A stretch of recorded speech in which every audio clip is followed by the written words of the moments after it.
the executive director at Video Pool Media Arts Center, as well as one of the two co-founders of Manufacturing Entertainment. They have a great body of work as well. I'll throw it over to Emma. Thank you very much. Hi, everybody. I'm Emma Hendrix, as you now know. I'm going to be moderating this panel, and I just want to say thanks to everybody for being here, and thanks to the festival. I know Saturdays are important to me, and so I think I'm sure they're important to everybody, so it's great that we're all here. And yeah, thanks for coming to check out this panel and hear what these folks have to say. I just want to say, we had this really great conversation prior to getting here, and so I'm hoping that is reflected in the conversation we're going to have in a little bit. So I'm going to introduce everybody, and I'll just go through their bios really quick, and then I think everybody has a little presentation they're going to give to you, and then we'll have a little chat. And there'll be opportunities for you to ask questions as well. All right, so I'll start. So this, right next to me here is Casey Koyczan. Casey is a Dene interdisciplinary artist from Yellowknife, Northwest Territories. Uses various mediums to communicate how culture and technology can grow together in order for us to develop a better understanding of who we are, where we come from, and what we will be.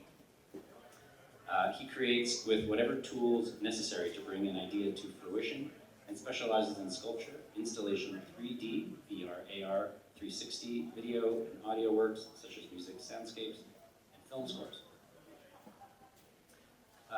Next to Casey is Rachael Hosein.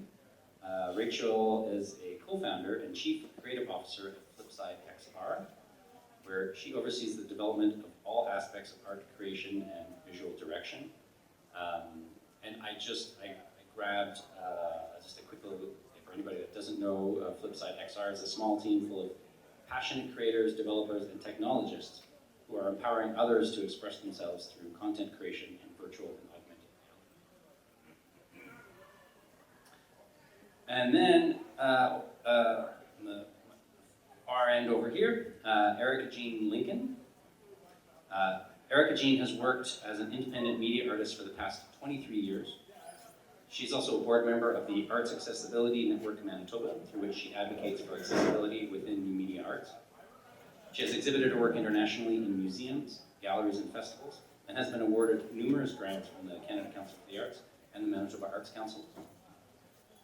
Erika-Jean has collaborated with neuroscientists and software engineers at Canadian universities and has led citizen science workshops.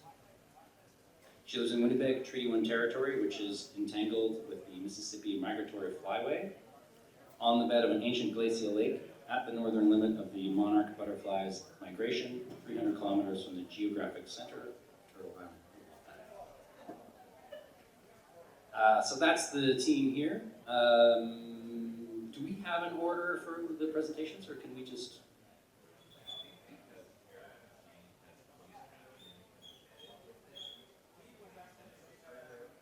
Okay, great. Lovely, well that works. Erika, does that work? Okay, take it away. Okay, so if we could have the slides at the beginning, that's the end of my slides. And then if we could have, everyone can see this too. Okay. So what I'm going to do for this talk is I'm going to have a couple layers going all at the same time. So I have the closed captions underneath the slides. I have closed captions, the same feed up here, just for some different ways of playing with closed captions, because that's a 3D rendered space that could be played with.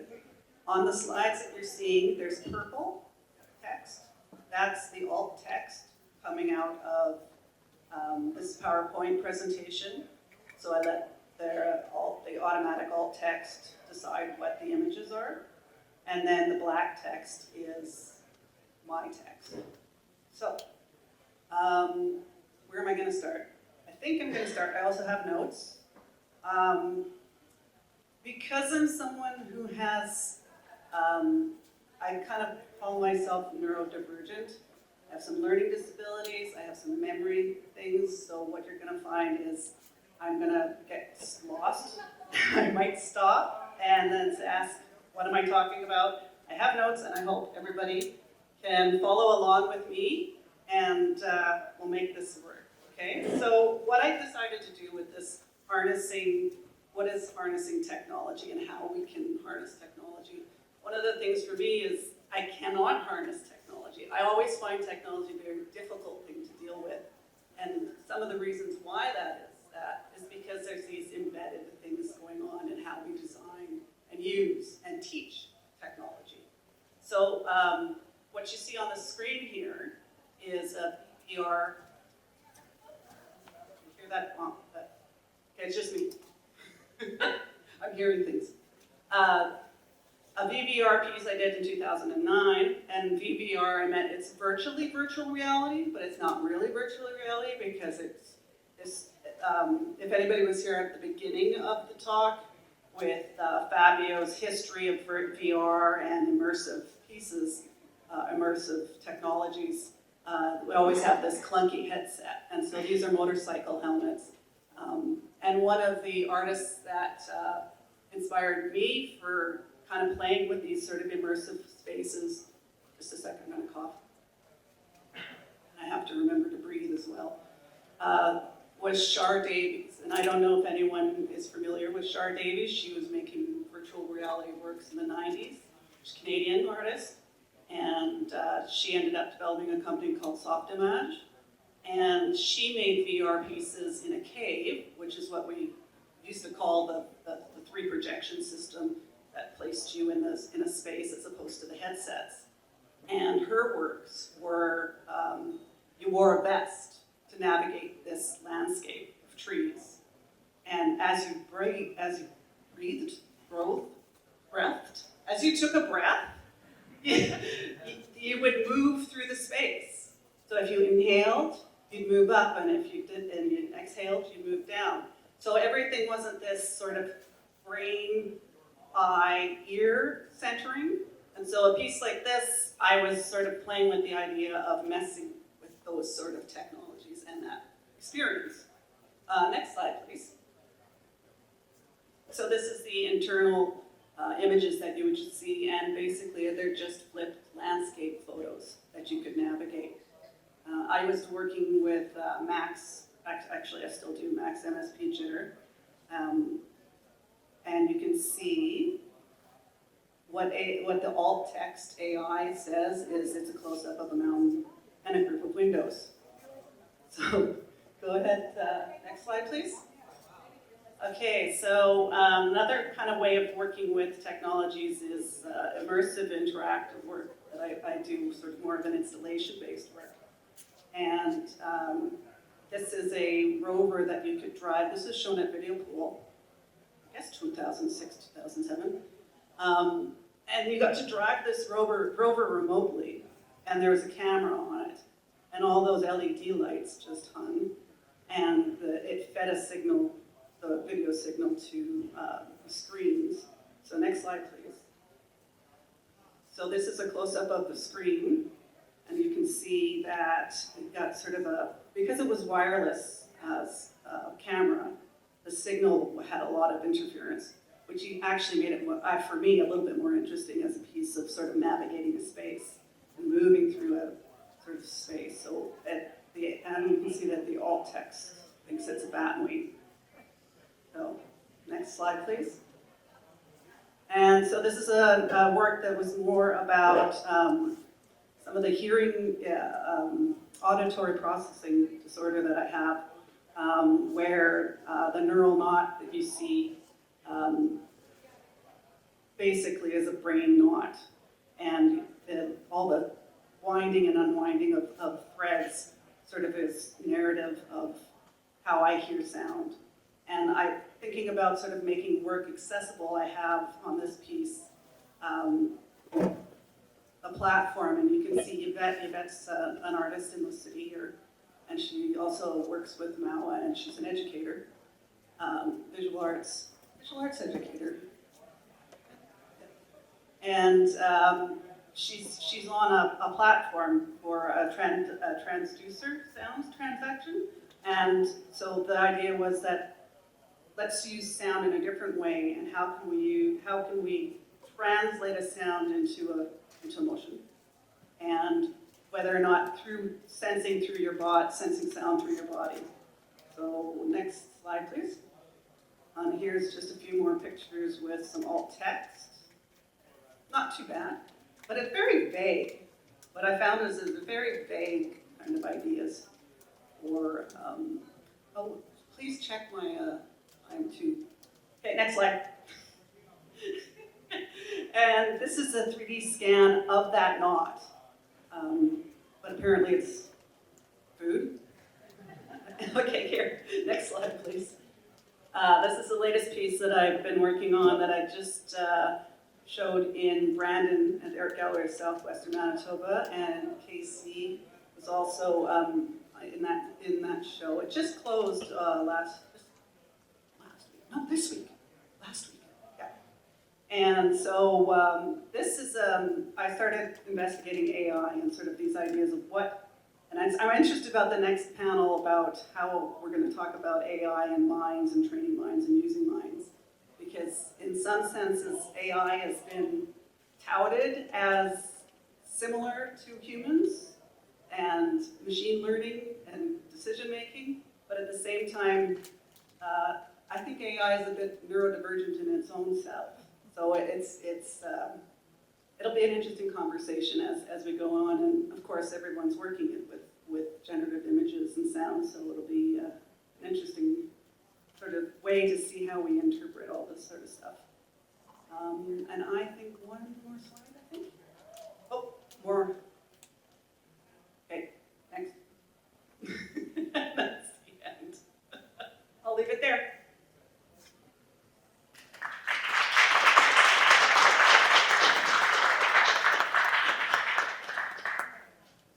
Thank you, Erika-Jean. Yeah, it would be really fun to just dive right in and just start talking about some of this stuff, but we're not going to do that quite yet. But if there's stuff in there that is inspiring or exciting, or you want to ask questions about, just hold those thoughts. I think we'll maybe move over to Rachel.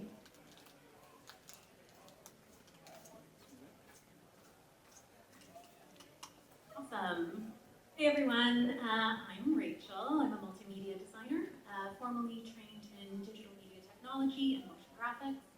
Spent the first little bit of my career working in the e-learning space, and then with the release of the first decade of the Oculus Rift, ended up moving into designing for immersive environments.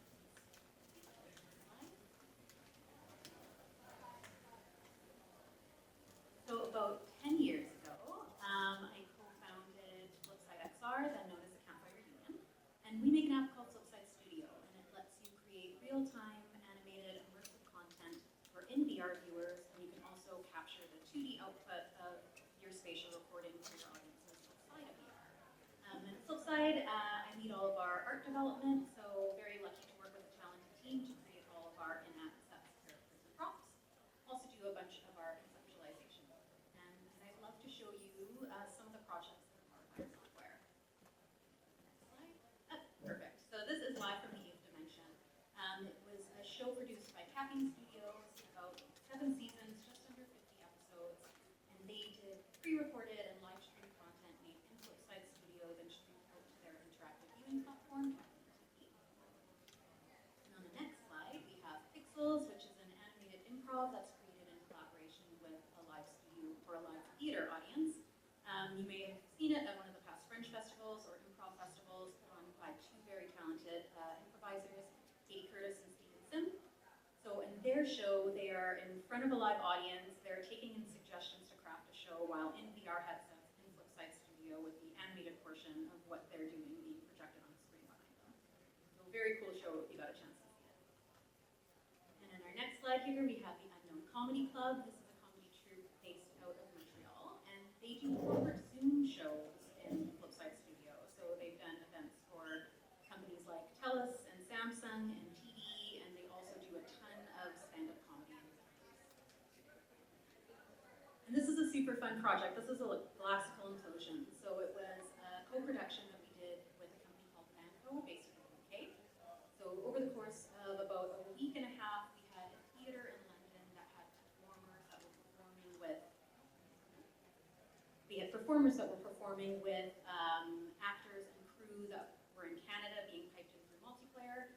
So they were performing in front of this live studio or theatre audience, and everything was being... Okay, we're good. So everything was being captured, the 2D output was being streamed out to YouTube for their audience on YouTube. And on the next slide. So as part of M. Judic's event Chapel, the artist used Flipside Studio to perform as a character, and that motion capture data was exported out and then used to animate an augmented reality experience that was part of the Graffiti Gallery's 25th anniversary event, and this took place just this past September. Yeah, so that's the kind of stuff that I work on. Really what I love doing is helping create tools that support other people in their creative endeavors. Yeah, thanks for letting me share.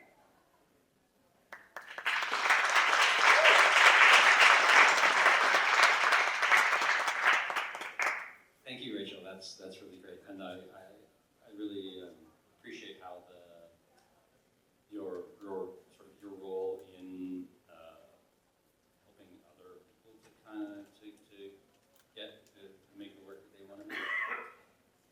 And this is something we will come back and talk about. So next, I think we're gonna see and hear some stuff from Casey.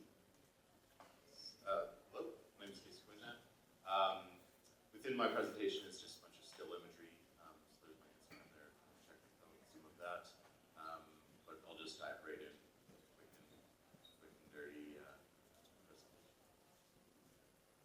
So I'll start with my installation work. As you can see, I use a lot of organic material, a lot of dead wood. Although even when organic material is quote unquote dead, it's still providing life to insects and that sort of thing. But I like to sort of like give it another chance at life as an artwork. So on the top left is my EFA work at the Thomson Rivers University in Kamloops, BC. It's an 8-foot log that's hollowed out 3/4 of the way down from the top, with a big EA speaker inside that's resonating a experimental soundtrack made up of experimental effects with like a guitar and sent into multi-effect pedal, bound sounds, and then a bunch of material that was harvested from all over Kamloops to create this sort of inverted nest kind of installation, which is 50 feet long, 25 feet wide, and 15 feet high.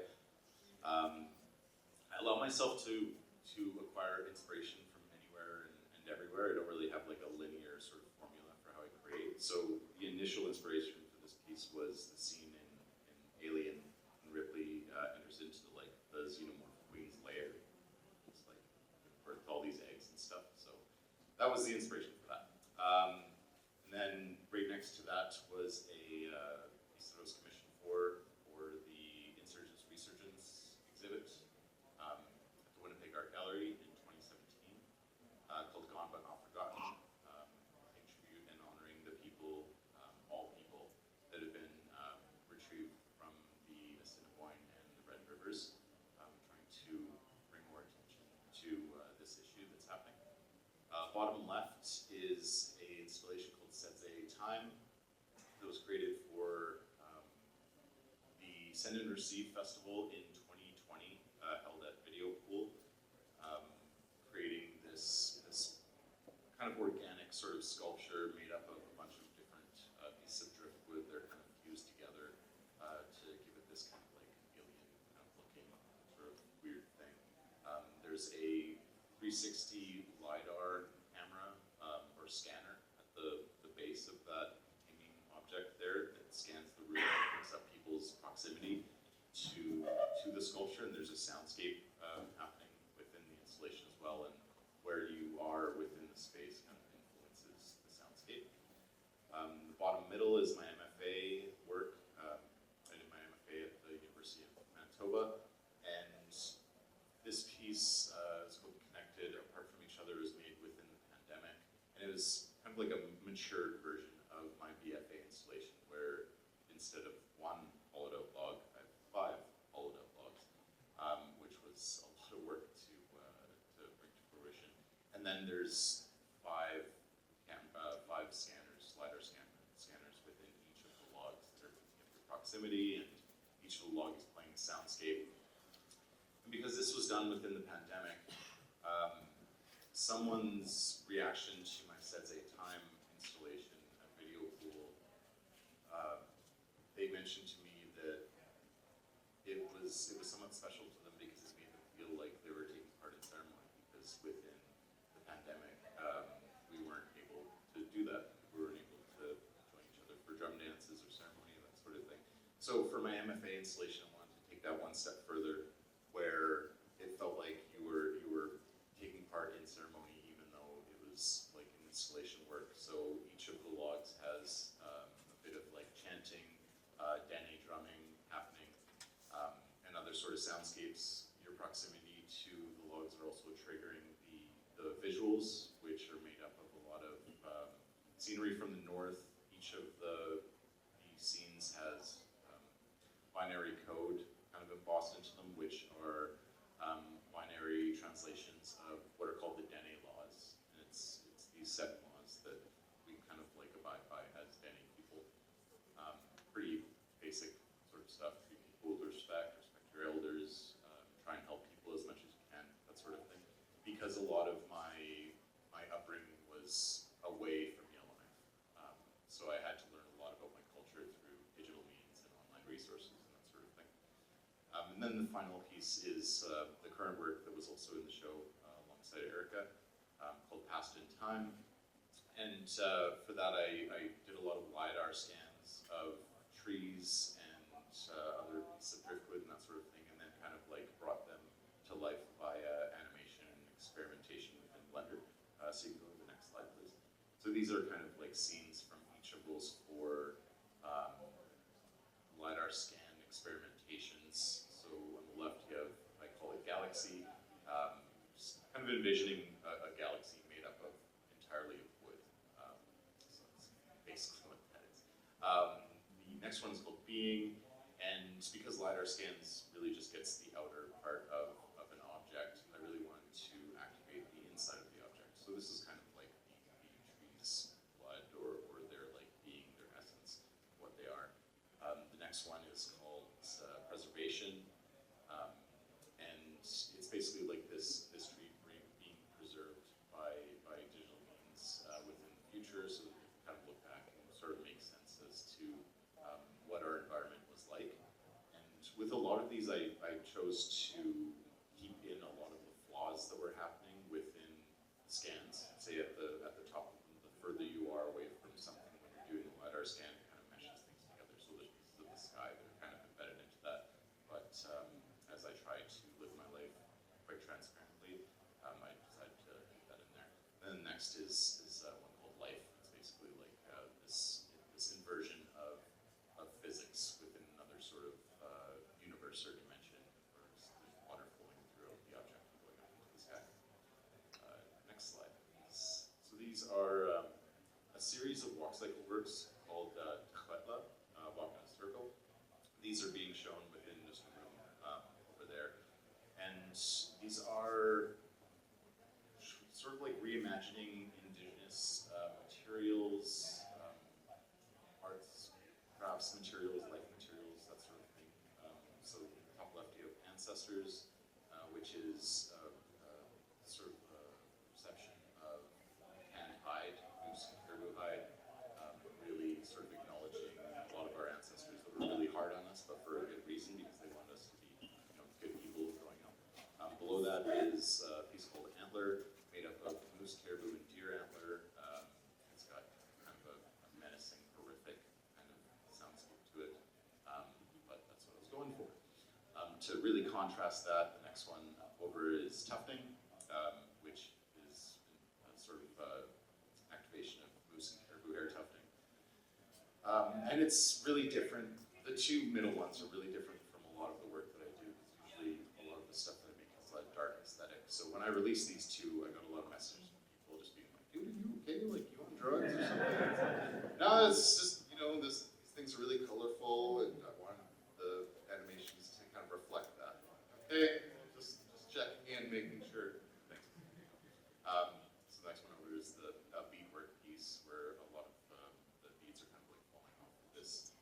creature, this spirit, and that's sort of what I'm trying to evoke within these pieces. The top right is quills, arguably one of my favorite, that's inspired by porcupine quills. So in construction of that, I was going for something, trying to reach a balance between cute and dangerous, just like a porcupine. And below that is one called spruce gum, tree sap, basically, which has a lot of medicinal qualities within indigenous culture. Go to the next one. These are still frames from my VR short film, Erika, All at Once. And it's kind of fusing together the past, present, and the future of Denende, which is the Northwest Territories. And I'll just be transparent with this. When I first came up with the title for this film, I was just like, oh yeah, I haven't heard of anything called All at Once before, you know. And then 2 weeks later, I find out about this amazing film called Everything Everywhere All at Once. So I had a bit of resentment, but this film was shown at the Venice Biennale last year, and on my way to the Biennale, I gave the film a chance, and damn, is it good. I mean, a lot of you people have seen the movie. If you haven't, check it out, it's amazing. So that made me feel a lot better about this, and like sort of that I was sort of doing my interpretation of a lot of this conversation and this aesthetic of like multi-time theory, multi-universe, multiverse kind of things that are happening right now. So this is sort of what it's all about, and it's just one shot. It starts above the ice. You go through this hole down into the water. There's an underwater city that's happening. There's a giant creature that's swimming around, which is sort of a nod toward the legend of our big lake up in the Northwest Territories. You go into one of the transport tubes. It's arguably one of my first walk cycle works. So this sort of figure with beadwork skin, and you come back up, and a giant raven sort of flies over top. So the past is represented by the giant animals. The present is represented by the landscape that you can see on the horizon there, which is the actual landscape of my mom's cabin in Yellowknife. And then the future represented by the flying cars, the orbiting stations, the city that's surrounding the lake and the underwater city. And finally, these are some augmented reality works that I've been working on and have displayed in the past. On the left and bottom are 2 works from a collaborative piece that I did with Rachael, who's an artist based out of Dallas, Texas. This work was shown at South by Southwest last year. It was in March. Feels like last year. It was shown at Canada House, and it was an honor to work with the Canadian Consulate General. Their office and their team was really supportive of this work. The top middle piece is called Acorn AR, which is a prototype for an augmented reality app to sort of teach kids about the importance of reforestation and rewilding. We really took influence from like a pregnancy app where you can track the development of a child in the stomach and that sort of thing. And on the right is one of the newer AR works called Antler AR, basically taking a still frame from my Antler walk cycle piece and creating a chromed version in AR. Yes, cool. See you, Joe. Thank you.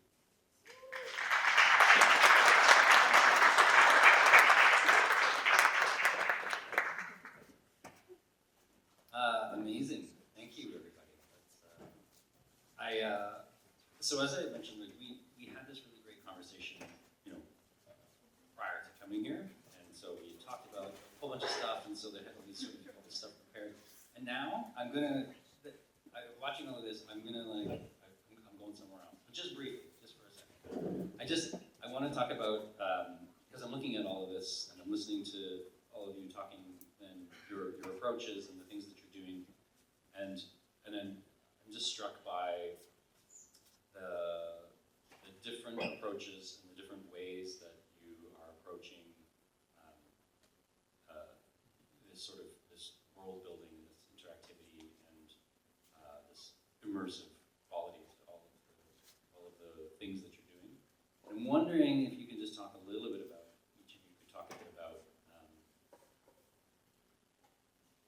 how you approach that kind of your version of immersive art.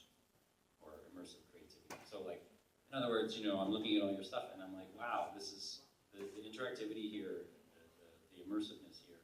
It's all very different, different approaches, but it all does really give the people interacting with it a really great opportunity to be a part of that work. It's almost like the people interacting with it they're necessary. Otherwise, you don't have art. Does anybody want to jump in on that one?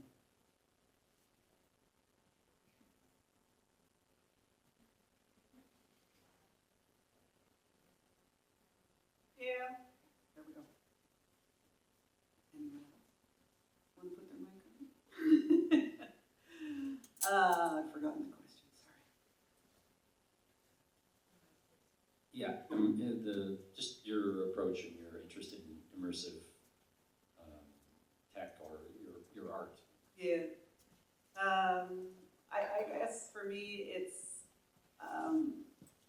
kind of art is never really separated from the world for me, and art making isn't separated from the world, and art showing isn't separated from the world. So I can't assert from my experience is in the work, and then the experience of the work is in the space, and then the space is contextual, and then there's always these sort of levels of contextuality in anything I sort of investigate.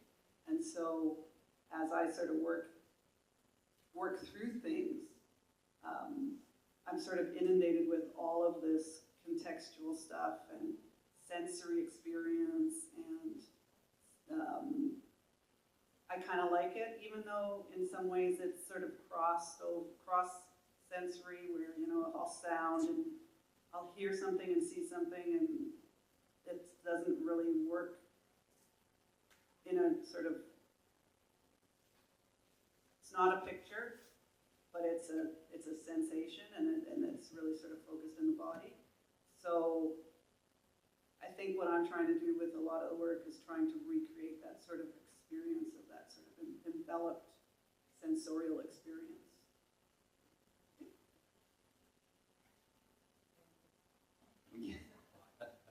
Yeah, that's exactly what I wanted to tease out of you. You know, does anybody else want to jump in on that, or do you want me to? I have so many questions. Talk a little bit. So immersion for me started within my BFA. Initially, going into my BFA, I wanted to come out of it being like a master illustrator, painter, but I was not good at it. You know, like, and it was like a hard lesson. Like, I'm not going to be an illustrator. But then I discovered sculpture and installation, and being able to create like a totally new world within a space, within a room, to completely transform it, to sort of put people in this space where you're surrounded by visuals, by audio, by smell. That was something that really came up within my installation work, especially with dealing with organic material, you know, bringing the outside inside. It's sort of like this sort of act of reclaiming, nature reclaiming architectural space in a way, and then sort of just running with that, you know, and having fun with that. And it was a very like liberating experience. It made me feel really good about, like, you know, my own artwork and just the physicality behind it as well. I really enjoyed that. And then post BFA, when I moved back up to Yellowknife and started to, I guess, make more digital work, I was introduced to VR from a local organization, Western Arctic Moving Pictures. To be completely transparent, I got into VR because of a game called Superhot. Anyone ever play Superhot? Awesome, right? Yeah, Superhot. So it's not really, visually, it's a really basic game, but it makes you feel like, you know, you're in the Matrix or something like that.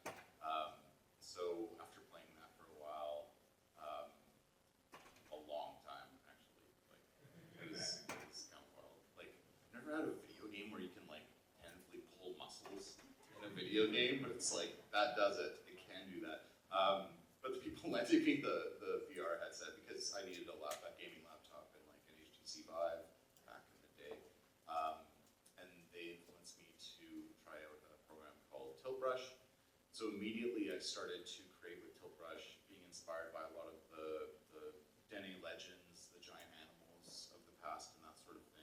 And it was at that point that I realized why I wasn't good at drawing and painting is because of that depth that was missing. Like I had a hard time when drawing depth, on a flat plane, whereas within a VR space, you're able to look around your brush strokes and the marks that you're making, and then everything just kind of clicked, right?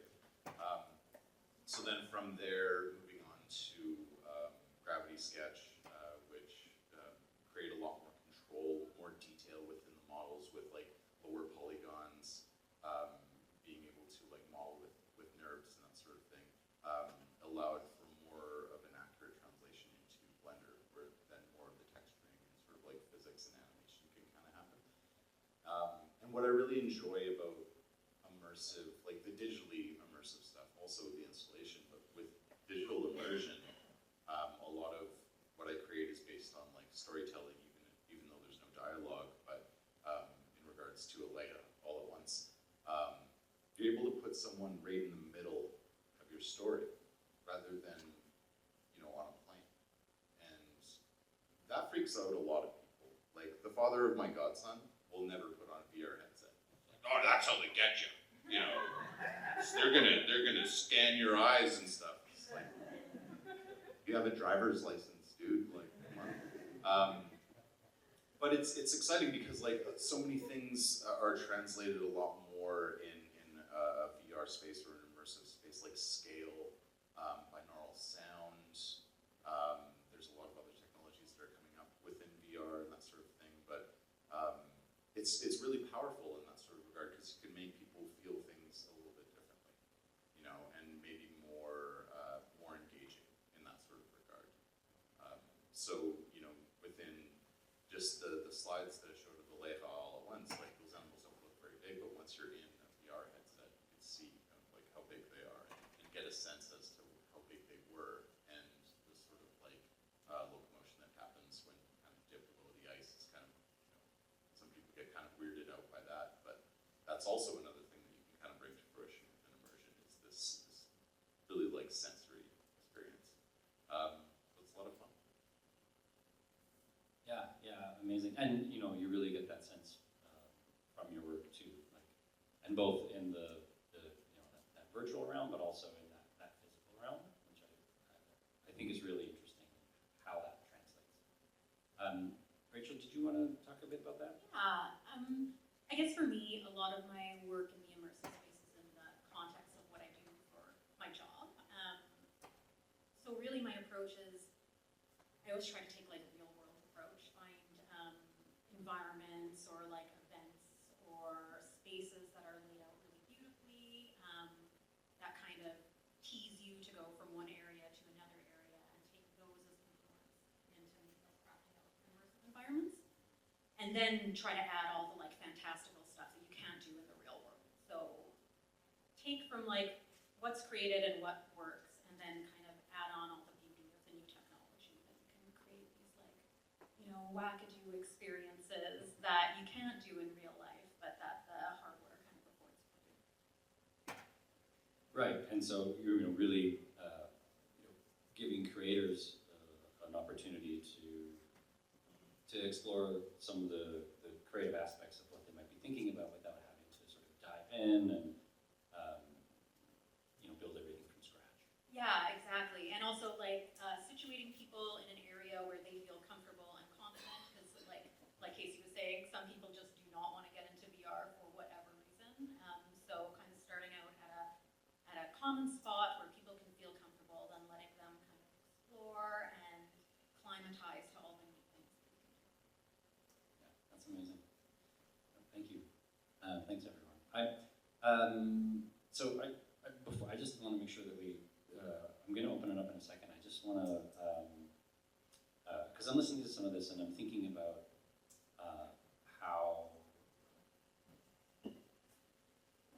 it's pretty amazing the things that are being created and the opportunities that people have. And we have these computers that are incredibly powerful, and we have all this technology at our fingertips. Then it makes me think about the accessibility within technology. So we kind of have like feels like we could have anything we want, and yet we don't. And I'm wondering, if you want to just talk a little bit about that, the power that technology has, and maybe, are we doing enough for accessibility? Are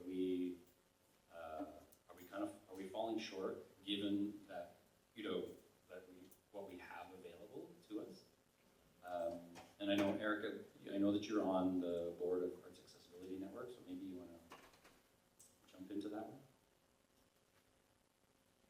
Okay, I'd also want to mention that there are some staff members here from Arts Accessibility Network Manitoba as well in the audience, who can also talk to these questions if they want to. But I think being in the visual arts in general, and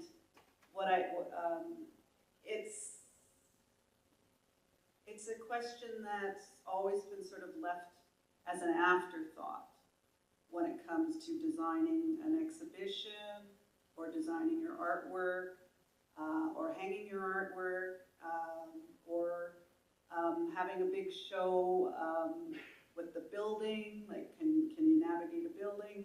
And so I'd like, and media arts in general, I think it's most obvious to me, at least, in media arts where there's this real barrier. It's like almost like an invisible barrier where how can you engage with VR if you can't, your vision isn't very good? How can you put on a headset if you don't like things on your face? How, even when I talk about my work as being immersive, some people just can't have all those experiences, bodily and mental experiences and physical experiences all at the same time, and it's too overwhelming. So how do you have a quiet space? How do you have a wheelchair accessible installation where there's stairs? Like the gallery, you could get into the gallery, but then there's this interactive artwork that requires you to push a button that's at the height of someone who's standing. So how can you push a button? How can you be interactive? So there's lots of questions, and I think it'd be interesting to sort of think about those things as it's being designed, as the work is being designed, as opposed to being put on afterwards. And it's a great conversation. I know that Janelle at ANM, I always get the acronym mixed up, does do talks for classes and accessibility in that through the organization. So, or also would probably, Arts Accessibility Network Manitoba also does disability audit. What are they called? Accessibility audits. And so if you have an organization that's working with these sort of things and you have a space, someone will come and can audit your theater or your production space, things like that. So I'll stop there. End of thought. Great thought, thank you. Yeah, it's really great. So I'm going to open it up in a second, but I'm just going to, I'll give you two an opportunity if you want to talk about that, but I'm going to just shift that a little bit also, because one of the things that we had talked about, in a way, this is sort of talking about barriers to participation, right? And I think that a sort of a slight shift kind of can move us into this discussion about, does all this digital technology, does it break down barriers, does it build more barriers, or, and maybe like in people's, how you're working, like Rachel, I think about, what you're doing in many ways is sort of, you're sort of creating a platform for people so that they don't have to know as much information as maybe you know. But do you want to talk a little bit about that? Yeah, for sure. Digital arts is so awesome because it kind of makes a common ground between arts and industry. And sometimes some of the lines or the barriers that we put up are a little bit arbitrary and very, very blurry, especially on the digital art side. So when I think of myself, I'm like, I have the work that I do, that's my personal work. I have the work that I do that's for product or for business, and it's all kind of using the same skill set. It's the same approaches that I'm using. It's the same energy that I'm putting into it. It's just that the output is different. So in that sense, it's kind of like a really beautiful common ground. Like there's so much commonality regardless of like what end of that spectrum you're on, and it allows you to kind of meander back and forth too. So feed you in different ways, I guess. And like on the front of accessibility kind of in a different sense of things, yeah, the technology lets you do things that you might not have had the skill set to do before. So that's the amazing thing for me, that like I can immersively model now instead of like having to learn Blender or Maya, or I can act as a cartoon, I can prototype interactions without being a programmer. So it kind of gives like a really tangible or like tactile way of going about things that resonates with a lot of different people. Piggyback on that, I guess. Mentioning immersive modeling. So when I think of accessibility, I'll just, I guess, talk about cost. So technology isn't cheap, but there are a lot of apps, a lot of software that's free out there. So in terms of immersive modeling, Gravity Sketch, although you do need a headset for that, is a free software. Blender, absolutely free. Always will be free, you know, and that's what I really respect about them, and having this open source sort of like platform. They really listen to their community and what they want with updated versions, that sort of thing. There's numerous free apps for your phone, your smartphone that you can use. The LiDAR scans that I've done for the animated works within that installation. I use an app called Scaniverse. There's also Polycam, both free sort of pieces of software and apps that you can use. And the reason why I create with these, or like to create with these, is because I'm always thinking about the youth of the North, the youth of the world, and the next generation of artists, whether they be traditional artists or digital artists, to let them know that there isn't like a restriction in terms of cost in order to be able to get into these sort of apps and software. So that's just sort of my take on accessibility. Absolutely, yeah, that's great, thanks. And I'm just gonna, I'll just mention, like, if there are people out there that, if those are some of the barriers that you're dealing with, like my organization, Video Pool Media Art Center, that's one of the things that we do, which is provide access to some of that, some of that equipment and, some of the equipment and software and computers and things like that, so that that's at least not a barrier. I'm going to open it up. Does anybody out there have any questions that they have for these folks? There's a couple. Okay, well, we'll start here with Janelle.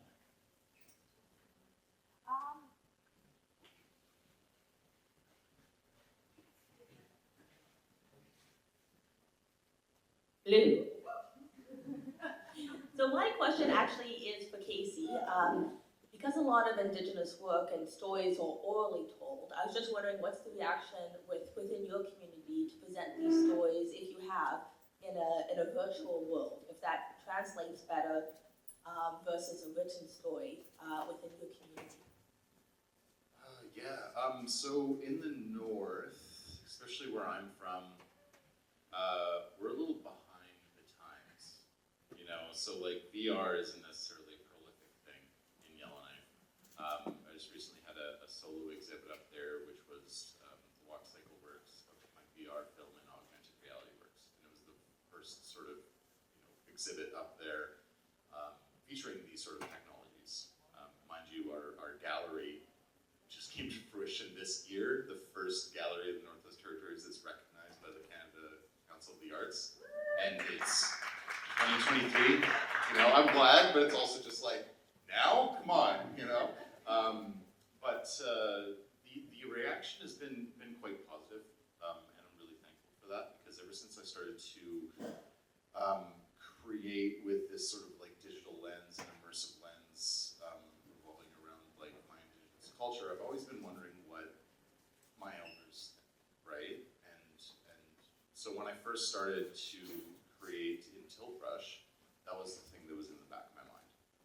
And I think it was in Kamloops or something like that, going to school, and my buddy was up in Delaney, Northwest Territories, and he sent me messages asking if he can show one of my Tiltbrush works called Raven Gods to an elder up there, which is like a raven and then this like council of giant raven heads in the sky sort of like looking down on us, and not looking down metaphorically, but like watching over, I guess I should say. And I was just like, this is the point, this is the time where I'll see what they think, right? And I was like, okay, like you can show it to them, but like let me know what they say, right? So he was like, yeah, like they put on the headset, they were looking around and that sort of thing. They slowly took off the headset, and then the elder was just like, you know, I wasn't really too sure about VR before this, but if it's used like this, okay with me, you know? And that was like the biggest green light that I needed.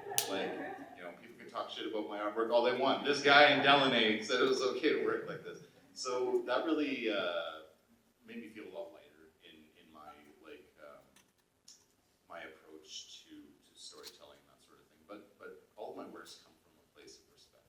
You know, like the walk cycle works, even though these are like digital materials, I'm still treating them with the same amount of respect as if they were physical and real, if that makes sense, right? So that's always the place that I'm coming from. I don't want to like overtly intend to offend anyone with my artwork, which is very easy to do these days. But that's just kind of like where I come from, and like, you know, that's how I was raised, you know, so I want that to kind of like translate within my artwork as well.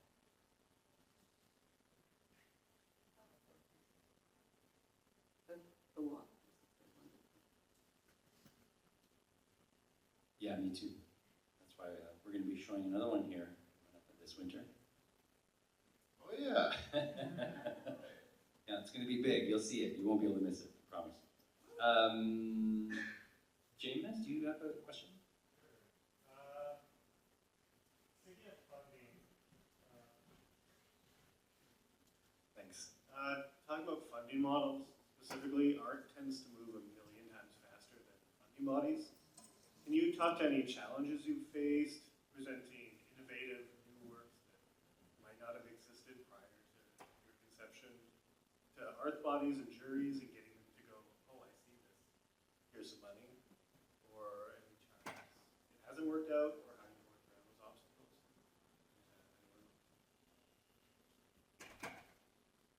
Yeah, I think sometimes some of the challenge is that there are these very awesome funding bodies that maybe aren't thinking of things in the same way that people that are kind of like on the cutting edge of things are thinking of things. So being able to pitch your idea in a way that fits within, you know, there's like a fund for interactive stuff, and what you're doing is super interactive, but their definition of interactive isn't exactly what you're doing. So that's always been a little bit of a challenge, and getting easier and easier. But one thing that we've learned along the way is like, if you can get a demo in front of someone and show them exactly what you're talking about, then it all clicks. So especially in the land of immersive, it's so like, you still have to do that little bit of hand holding to make sure people really understand what you mean. Because a lot of times when you're talking to, it's like, it's so up here that like no one really knows what we're talking about. So it's much easier to, this is what I mean, this is the thing, this is definitely interactive. Now the task will be, how do you adjust your definition of what interactive is to kind of suit where industry is going and where arts are going. I think it's interesting now compared to like 20 years ago. 20 years ago, trying to do like a looped video on VHS or something like that, or having just a really slow computer to do a QuickTime video and things like that has really changed. I guess it depends on what funding bodies you go to, because like if Canada Council for the Arts has had a media arts section for quite some time, and they have digital strategies now that they wouldn't have had before. And I think the things you can do on your phone, which, obviously you couldn't do 20 years ago, has changed. So some things seem to be easier and some things seem still to be like AI. I was just talking with someone who's going to be on the panel, the next panel, about training machine learning models and how much you can actually do on your computer versus how much you need like these massive servers to do things on, and you need to pay for server time and these sort of things. So I guess as the technology moves, I don't know. How am I going to end? Yeah, that's great. Yeah. It's a response. That's what we want. Do you want to talk about that, or do you want to? Are there other questions? Any other questions out there?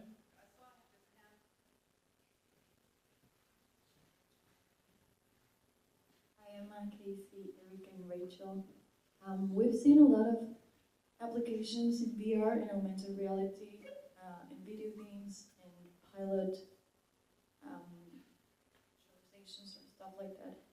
Do you ever think VR and AR can be applied to psychology or any therapeutic in the medicine fields and can be accessible for the public in general? Because I can speak for everyone here. I don't think everyone here has the VR technology because it's not accessible yet. Do you think in the future that can be applied? Absolutely, like the possibility of these technologies has a really wide application.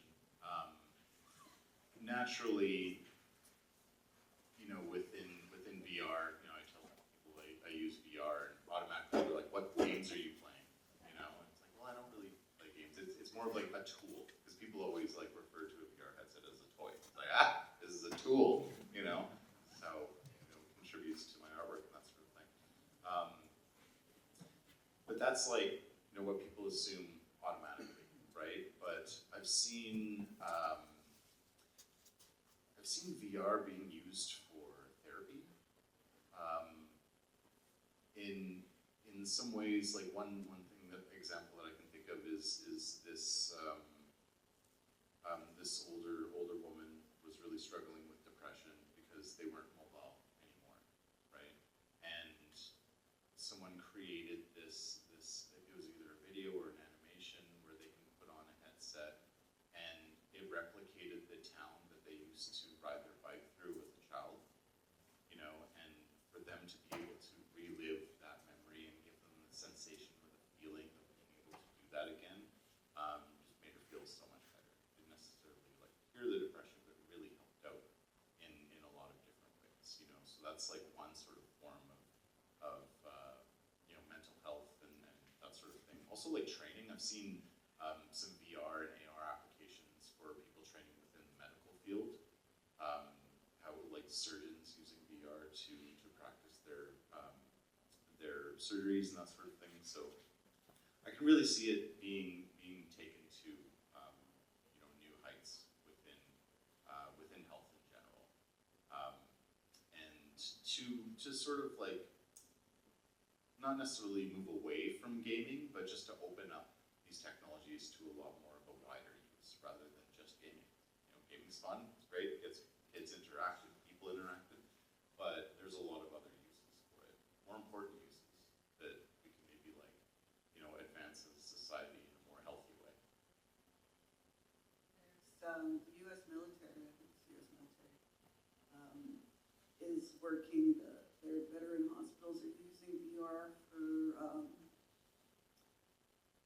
working with psychologists for PTSD. I was going to say training, but not training for PTSD, that's just going through the military. But the working, I don't want to say cure, because there's no cures, like it's treatment, yeah, okay, we'll use that word, treatment. But managing, maybe managing, I don't know. Then there's some robotic works that, there's these robotic seals that are plushy seals that have robots in them, and they respond to touch and, I don't know if they have voice response, but that's sort of more working with Alzheimer's, persons with Alzheimer's, and in the accessibility technologies, you could look into accessibility technologies, there's a lot of work doing. But then again, these are all people working at universities, in labs, doing research. And you were asking about sort of where it kind of trickles down to sort of something, an app on your phone, but I mean, we think about where ChatGPT is right now, or things like that. I mean, I could see it suddenly being an app on your phone if it doesn't already exist. I don't know, maybe it already exists. Yeah, that's great. Thank you. Thank you. So we're almost out of time, but there is time for a few more questions if they are out there. There's one, yeah.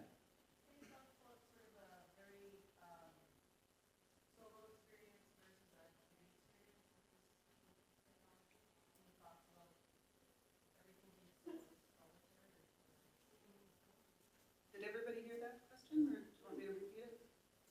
We're good? Thumbs up? Oh, okay.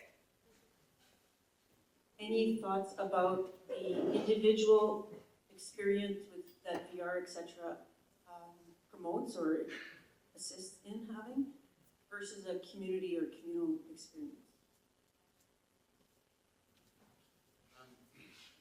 So that's one of the things that I think about in terms of accessibility as well. Like with a VR headset, it's very immersive, but it's only to one person, right?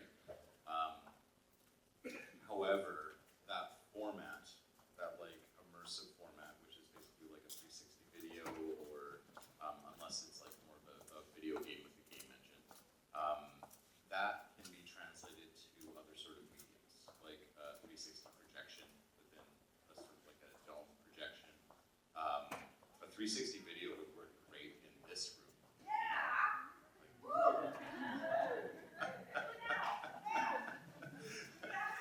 Awesome. And then, you know, to maybe make it even more accessible to translate that video, because like YouTube VR is a thing. You can upload 360 videos to that and then watch a video just with your phone by like moving it around or scrolling on your screen in order to be able to access it. So those things kind of like bring up more of a communal experience, because that's always been my issue with immersive content is that it's usually just a solo experience, whereas now it sort of seems to be opening up to a lot of other mediums, which is really great to see. Our 360 videos in Venice it was a 270 projection. The only downside to that is that like the top and the bottom was kind of cut off. So it took a bit away from the immersive experience, but it doesn't mean like I'm not going to complain, right? To be able to show alongside within the Sami Pavilion was an honor. But there are these forms of other sort of formats or mediums to work with in order to bring these technologies to a broader audience.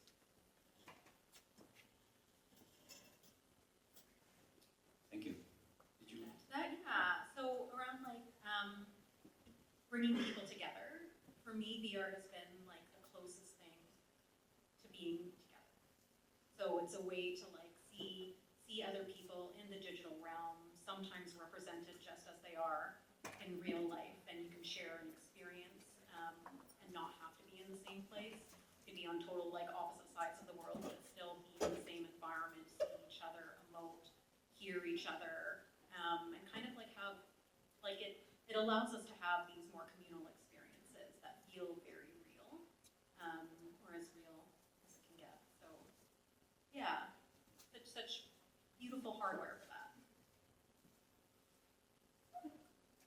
That's great. That's great.